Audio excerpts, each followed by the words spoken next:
tout le monde, c'est Cheesefactor, j'espère que vous allez bien, moi ça va nickel. Aujourd'hui on se retrouve pour une nouvelle critique de film et pas des moindres. Là on va parler d'un très gros dossier. On se retrouve pour parler d'une des équipes de super-héros les plus déjantées de tous les temps et qu'on avait découvert en 2014 et qui hélas nous ont offert leur dernière aventure rien que pour nous. Bien évidemment vous avez deviné de qui je veux parler avec ce fond, la miniature, le titre de cette vidéo mais également les annonces que je fais sur Insta, TikTok. Aujourd'hui on se retrouve pour parler des Gardiens de la Galaxie 3.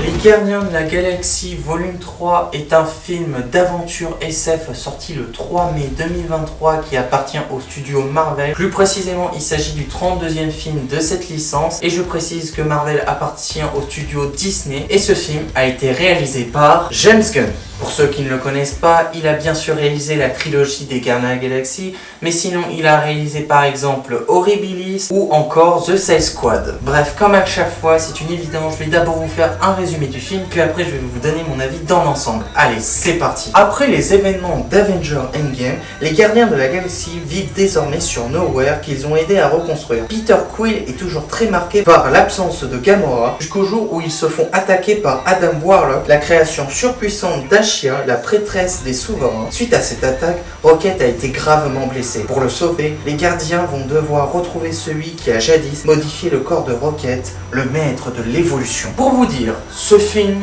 avait, comme pour Ant-Man et la guerre Quantumania, une très grosse pression sous les épaules. Puisque déjà, premièrement, on parle des Gardiens de la Galaxie. Et pour vous faire un dessin, les Gardiens de la Galaxie sont, comme pour une grande majorité des héros de Marvel, les héros les plus appréciés de cette licence. Que ce soit par leur histoire, leur développement émotionnel, leur humour, mais aussi par la présentation de ces personnages que le réalisateur nous a proposé, à savoir James Gunn, puisqu'il fait partie de ces réalisateurs qui ont absolument rendu Marvel célèbre. Et bien sûr, Gardiens de la Galaxie 3 avait de nombreuses charges, que ce soit par l'attente des fans, surtout depuis l'échec de Ant-Man et la guerre Quantumania, qu'au passage j'avais bien aimé, et d'ailleurs si ça vous intéresse, je vous invite à aller voir ma critique dessus, elle est dans la description, et du coup ça fait beaucoup plus pression à ce film là, parce que là il fallait vraiment pas qu'il se foire, sachant qu'en plus le réalisateur nous avait confirmé par de multiples interviews qu'il s'agissait là du dernier film de ce groupe de héros totalement déjantés. Alors, pour vous faire une idée, est-ce que j'ai adoré, est-ce que j'ai détesté ce film? Je vais vous dire tout simplement ceci. Si je devais vous faire un classement, déjà pour les deux premiers qui ont été de très bons films. Le premier bien sûr, il est en number one, il est génial ce film. Le deuxième film, il est en deuxième position parce qu'il est aussi très bien mais moins supérieur à son grand frère étant donné qu'il avait plus de mal à avoir le succès que son grand frère a eu. Mais pour ce qu'il s'agit des Gardiens de la Galaxie 3, je pense sincèrement qu'il mérite d'être à la même place que le premier film. Oui.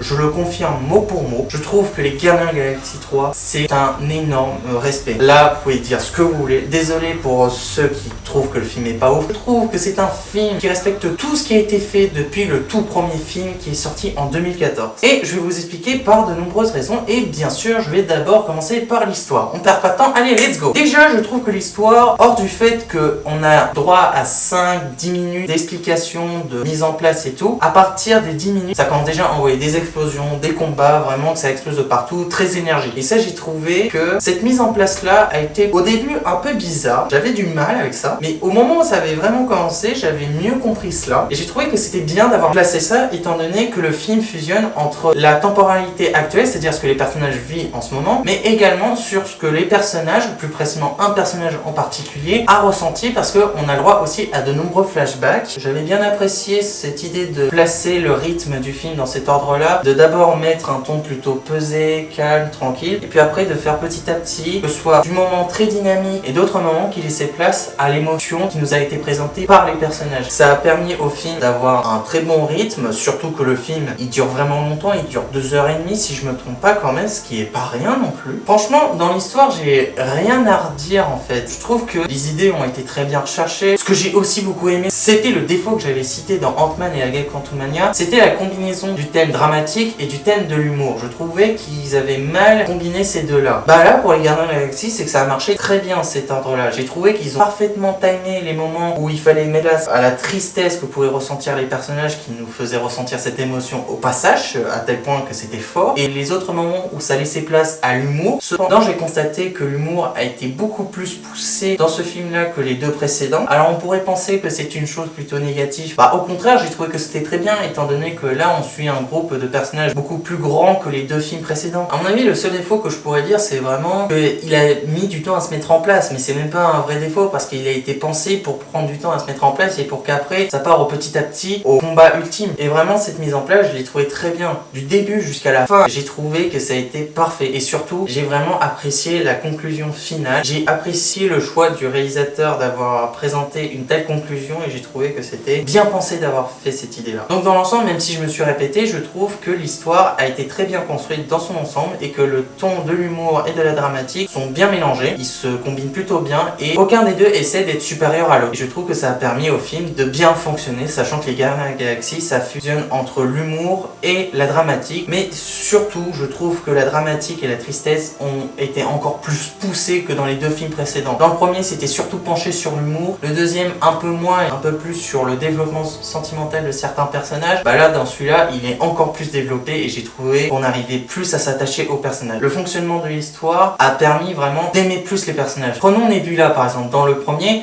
je l'appréciais pas du tout, je m'en moquais d'elle. Bah là, dans le troisième, je trouve que c'est un de mes personnages préférés de cette équipe parce que son développement est très fort, que ce soit pour elle, mais aussi pour Rocket, Quill, pour Drax ou encore Mantis. Vraiment, dans l'ensemble, tous les personnages ont eu un développement fort grâce à la mise en place de l'histoire. Donc oui, dans l'ensemble, j'ai apprécié la globalité de l'histoire. Maintenant, dans un point de vue visuel, je veux bien évidemment parler des effets spéciaux, qui étaient aussi un énorme défaut pour Ant-Man et la Guêpe Quantumania. Est-ce que là, le défaut est toujours présent? Bah écoutez, j'ai envie de dire que, sincèrement, visuellement parlant, on peut voir que c'est quelque chose de plutôt assez classique pour les films de Marvel, mais si je devais le dire vraiment d'un point de vue ce que j'ai ressenti, tout en restant objectif, j'ai trouvé que c'était très développé visuellement parlant. C'est très très beau, les effets spéciaux ont été très respectés, je n'ai pas vu de défaut d'incrustation, les costumes aussi ont été soigneusement détaillés, le choix de la colorimétrie aussi qui était très bien et qui est aussi en respect avec le thème de la comédie et le thème dramatique. Pour le thème de la dramatique, des couleurs un peu plus sombres parce que toutes les couleurs de l'arc-en-ciel, ça témoigne plus les moments un peu comédie, un peu drôle, bonne humeur. Bah, j'ai bien aimé cet inverse-là qui a permis de mettre une ambiance particulière et de nous faire ressentir l'émotion que le réalisateur a voulu qu'on ressente. Et ça, c'est un très bon point. Mais oui, comme je l'ai dit, l'effet de multicouleur a aussi très bien marché sur les moments un peu comédie, un peu combat, etc. Il y a eu une très bonne combinaison sur l'effet de la colorimétrie et visuellement parlant, j'ai trouvé que c'était très beau. Vraiment, j'apprécie les Gardiens de la Galaxie surtout sur le fait que les films se passent dans l'espace. Parce que le défaut de Marvel, parce qu'on nous parle de super-héros et tout, c'est qu'il y a très peu de films qui se passent hors de la Terre. Alors je dis pas j'adore la Terre, encore heureux que je l'apprécie, sinon à quoi ça sert que j'y vive. Mais plus précisément, j'apprécie aussi quand ils prennent le risque de nous faire découvrir de nouveaux mondes, un nouvel univers qui peut s'offrir à nous. C'est Marvel, l'univers Marvel est à l'infini. Ils peuvent faire de multiples films ailleurs que la Terre, mais ils se referment que sur la Terre. Et c'est le point vraiment que j'ai apprécié dans ce film-là, c'est qu'on n'en passe à aucun moment sur Terre. Mais hors de ça, je trouve qu'on voyage à travers différents lieux, et ça c'est plutôt bien. Et le détail sur les personnages aussi, j'en parle pas, mais je trouve qu'ils ont été encore plus développés. Encore sur Nebula par exemple, je trouvais qu'elle était un peu vite fait, mal fait dans le premier Gardien de la Galaxie. Dans le 2, elle était mieux fait, et dans celui-là, je trouve que le détail sur son personnage ont été encore plus poussés sur elle, mais aussi sur d'autres, que ce soit Drax, Mantis, Rocket, Groot aussi, même si au départ j'étais un peu mitigé sur l'apparence de Groot, mais après réflexion je me dis ok, on va tenter, et j'ai trouvé qu'il était aussi bien fait visuellement. Vraiment, tous les personnages, hors d'un développement sentimental, ont aussi eu le droit à un développement visuel. Je trouve c'est cool d'avoir fait ça. Donc dans l'ensemble, effectivement, comme je le dis, les effets spéciaux sont aussi une immense réussite, que ce soit sur la colorimétrie, sur la qualité visuelle des personnages. Vraiment, je n'ai rien à dire là-dessus. Là, c'est à des années-lumière que ce qu'aurait pu nous proposer Ant-Man et la Guêpe Quantumania. Maintenant aussi, ce qui a très bien marché pour l'effet un peu dramatique, comédie, c'est la musique. Alors, vous savez, je suis un très grand défendeur des musiques de films. Tout simplement parce que pour moi, je trouve que la musique, c'est l'un des éléments fondamentaux à la réussite des courts-métrages ou des longs-métrages. Et ben là, pour les Gardiens de la Galaxie, je trouve que les musiques, il y en a certaines qui ont été assez particulières dans le choix, mais en y réfléchissant un peu, peu. Je trouve que ça collait plutôt bien étant donné que la musique des Gardiens de la Galaxie se basait plus sur des musiques années 90, 2000. Mais ouais, en vrai, la musique m'avait marqué dans les moments tragiques. Je trouvais que les scènes, grâce à la musique, étaient beaucoup plus fortes. Je vais pas vous le cacher. J'avais failli verser une larme, mais vraiment, parce que la musique m'avait procuré un sentiment d'empathie pour l'un des personnages que je ne soupçonnais pas. Et c'est ça qui est ouf. Et vous allez me demander, qui a réalisé la musique? Oui, X-Factor, qui a réalisé la musique? Tout simplement, je vais vous dire que la personne qui a réalisé la musique des Gardiens de la Galaxie 3 n'est nul autre que John Murphy. Alors pour ceux qui ne le connaissent pas, il a réalisé par exemple The Suicide Squad, Kick-Ass, Sunshine, 28 jours plus tard et 28 semaines plus tard, et le mini-épisode Les Gardiens de la Galaxie Joyeuse Fête que j'avais bien apprécié au passage. La musique pour moi est aussi une excellente réussite de ce film, comme pour les autres points. La musique était très forte, ce qui nous permettait d'avoir un ressenti plus intense à la vue de certaines scènes, et ça c'est un point à souligner parce que la plupart des films n'arrivent pas à faire ça, et vraiment ce film qui était plus pensé pour divertissement, sachant que c'est les Gardiens de la Galaxie et que ça appartient à Marvel, je trouve que c'est important de le dire, qu'il a réussi à nous faire ressentir de fortes émotions. Bref,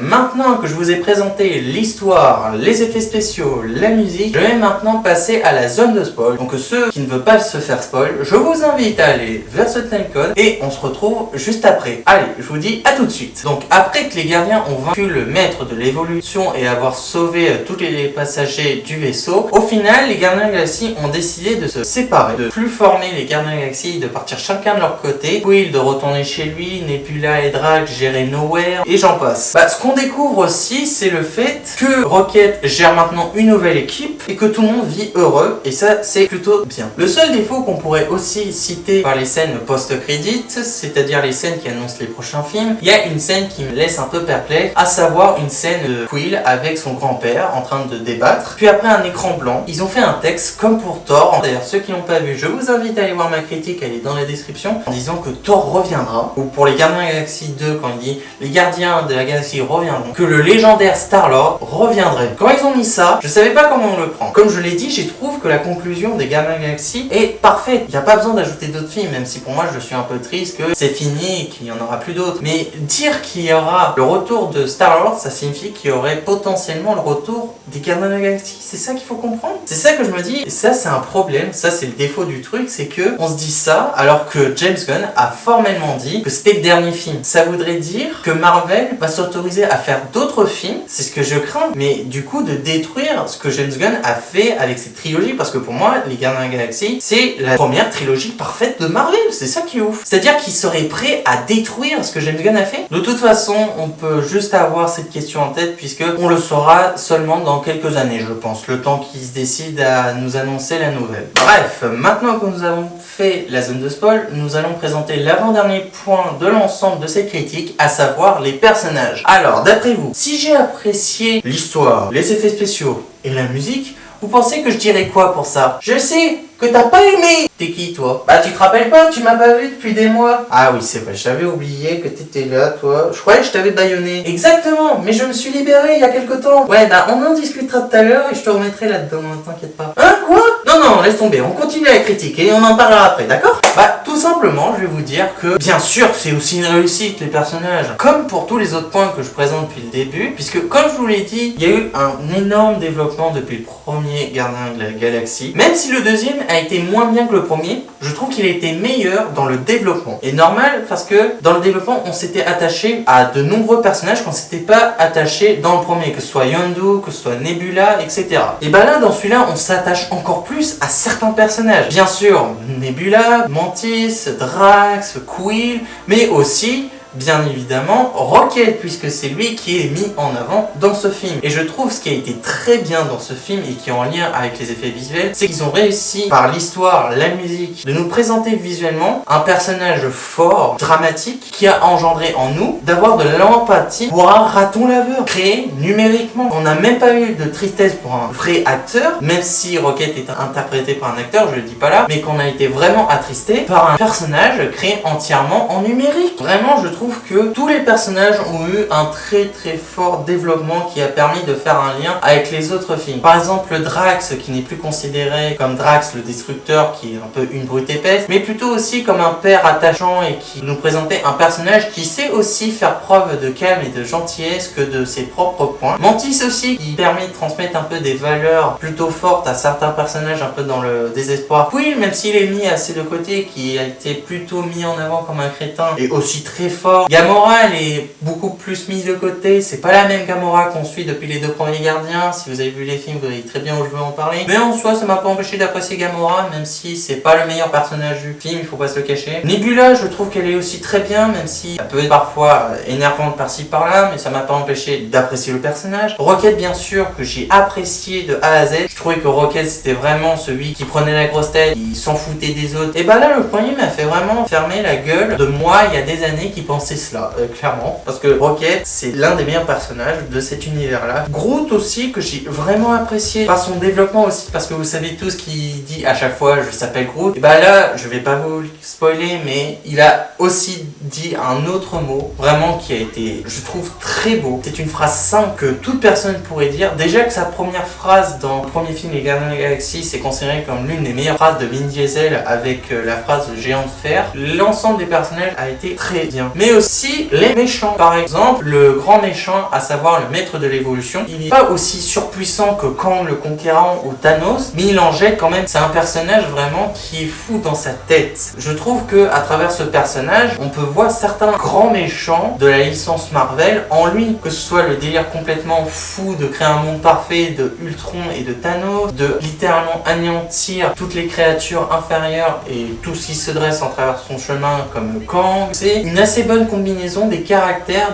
des grands méchants, même si vraiment c'est pas le plus grand méchant de tous les temps. Je trouve que c'est l'un des meilleurs méchants qu'on a pu voir depuis ces derniers films, puisque à comparer certains films Marvel depuis quelques temps, la majorité de ces méchants, c'est pas une très grande réussite. Il y a qu'un personnage que j'ai pas trop aimé, qui est un peu dommage. Je veux bien évidemment parler de Adam Warlock. Alors pour ceux qui ne le connaissent pas, c'est un personnage qu'on a découvert dans le jeu Marvel Guardians of the Galaxy, qui était un excellent jeu. Je vous conseille d'y jeter un œil à ce jeu, vraiment il est très sympa. Qui est un personnage plutôt profond, qui avait vraiment un rôle très important dans l'univers Marvel présenté dans le jeu et surtout qui était surpuissant. Là certes il nous présente qu'il a quand même du pouvoir, mais je trouve qu'il est con. Non mais vraiment il est con. C'est pas possible d'être aussi con, c'est ça le pire, c'est qu'il fait même pas exprès. Il y a des persos cons et qui font exprès, mais ça marche. Mais faut croire qu'il y en a aussi qui font pas exprès quoi. Je trouve que c'est dommage, le sort qu'il a eu, c'est comme par exemple pour MODOK. En soi, ça va encore, mais ils auraient pu faire mieux pour ce personnage quand même. Vraiment, ce serait l'un des seuls défauts que je pourrais dire, c'est Adam Warlock qui m'a déplu. Et aussi ce que j'ai dit dans la zone de spoil. Maintenant, on va passer au dernier point de cette critique, plus précisément les acteurs. Alors bien sûr, nous avons la présence de Chris Pratt. Alors pour ceux qui ne le connaissent pas, bien sûr, il a joué dans la trilogie des Gardiens de la Galaxie, mais sinon il a aussi joué dans la trilogie Jurassic World, il a aussi joué dans Passenger, Tomorrow War, Les 7 mercenaires, Zero Dark Thirty, mais aussi dans The Terminal List. Zoe Saldana, pour ceux qui ne la connaissent pas, bien sûr, elle a aussi joué dans la trilogie des Gardiens de la Galaxie, mais sinon, elle est aussi connue pour avoir joué dans les 2 films Avatar. D'ailleurs, si vous voulez voir mes critiques, je vous invite à aller en description, mais sinon, à part ça, elle a aussi joué dans Adam à travers le temps et Pirates des Caraïbes 1. Will Poulter. Alors pour ceux qui ne le connaissent pas, il a joué dans le premier et troisième film Labyrinthe, The Revenant et Midsommar. D'ailleurs, comme pour les autres, je vous invite à aller voir ma critique dessus, elle est dans les descriptions si ça vous intéresse. Karen Gillan, bien sûr comme tous les autres, a joué dans la trilogie des Gardiens de la Galaxie, mais sinon elle a aussi joué dans Jumanji 2 et Jumanji 3, également dans Les Incognitos et The Circle. Sea Guns, désolé pour la prononciation, comme les autres, a joué dans la trilogie des Gardiens de la Galaxie, mais sinon hors de ça, il a joué dans The Suicide Squad et The Terminal List. Vin Diesel, alors pour ceux qui ne le connaissent pas, c'est un peu difficile de ne pas le connaître, mais je vais quand même vous préciser dans quoi il a joué. Il est bien sûr connu pour être présent dans les Fast and Furious. Le 10e va sortir en salle et j'essaierai si possible de vous faire une critique dessus, je ne vous promets rien, mais si j'ai la possibilité d'en faire une, je vous en ferai une, ça c'est une certitude. Alors bien sûr, il a aussi joué dans la trilogie Gardiens de la Galaxie, bon ça c'est plus une surprise. Meilleur hors de ça, il a joué aussi dans Bloodshot, XXX Reactivated, Il faut sauver le soldat Ryan et Le Géant de Fer. David Bautista a joué comme les autres dans la trilogie Gardiens de la Galaxie,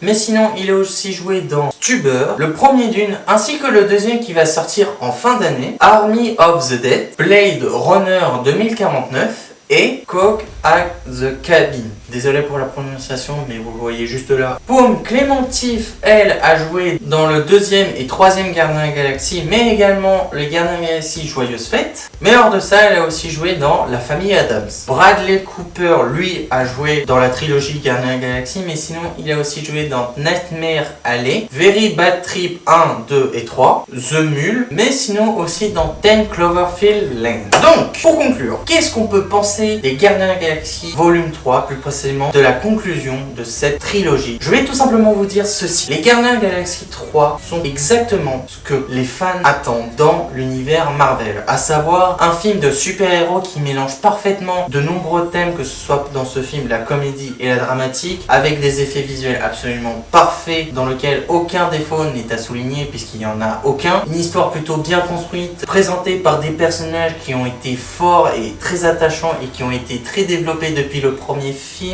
dans la globalité, qui ont été présentés avec une qualité visuelle hors du commun, avec des musiques et thématiques fortes. Je trouve que pour moi, les Gardiens de la Galaxie 3 est la parfaite conclusion de cette trilogie. Je suis désolé de vous le dire, mais oui, c'est la fin des Gardiens de la Galaxie. C'est ce qui va poser problème maintenant à Marvel. Puisque depuis Avengers Endgame, ce que vous constatez, c'est qu'ils font beaucoup de films avec de nouveaux super-héros comme Shang-Chi, Morbius, les Éternels. Mais le défaut, c'est qu'ils commencent à avoir petit à petit du mal à nous proposer du nouveau contenu qui nous marque. Et plus ça avance, plus ils sont en train de perdre tous leurs personnages forts. On a déjà perdu Captain America, Iron Man et maintenant les Gardiens de la Galaxie. Et vraiment la peur qui me demande, c'est que est-ce que Marvel va vraiment pouvoir continuer dans cet ordre-là, sachant que qu'est-ce qui reste encore? Il peut rester Ant-Man, même si dans la globalité tout le monde est d'accord pour dire qu'ils sont pas forcément chauds depuis l'échec du 3. Thor, alors je suis désolé, mais depuis Thor Love and Thunder, plus personne n'y croit. Doctor Strange, peut-être, puisque le deuxième film était plutôt bien, même si avec certains défauts. Peut-être aussi Black Panther pour savoir aussi la relève, comment ça va continuer dans cet ordre-là. Mais pour l'instant, on peut juste se dire que oui, on peut dire que le film Les Gardiens de la Galaxie 3 est un excellent film. Je peux vous recommander d'aller le voir. Je ne vais pas dire que c'est le film de l'année, mais pour moi, je trouve que c'est l'un des meilleurs films de cette année. Sincèrement, je ne le cacherai pas. Donc, pour moi, je trouve que Les Gardiens de la Galaxie 3 méritent la note qui a été jamais tombée encore. Oui, vous rêvez pas. Je trouve que Les Gardiens de la Galaxie 3 méritent la note de 20 sur 20 pour la magnifique conclusion de cette trilogie et surtout ce groupe de super-héros qui nous manquera tous. Personnellement, pour moi, vous allez me manquer. Merci pour ce que vous nous avez offert à travers ces beaux films. Voilà les amis, après cette belle conclusion, je suis dans le regret de vous dire que c'est la fin de cette vidéo, mais j'espère quand même que ça vous aura plu. N'hésitez pas à me dire dans les commentaires ce que vous avez pensé du film, mais également de ma critique dans l'ensemble. N'hésitez pas à me dire des conseils de films ou de séries à faire en critique ou d'autres concepts de vidéos si vous voulez voir autre chose un jour sur cette chaîne. Mais je vous invite surtout à vous abonner à ma chaîne, ce serait un énorme soutien pour moi, de liker cette vidéo toutes les autres et de partager ma chaîne avec vos amis, avec votre famille ou avec qui vous voulez. On se retrouve très vite pour une prochaine vidéo critique, réaction ou jeu vidéo. Et sur ce, je vous dis à la prochaine et salut, bye.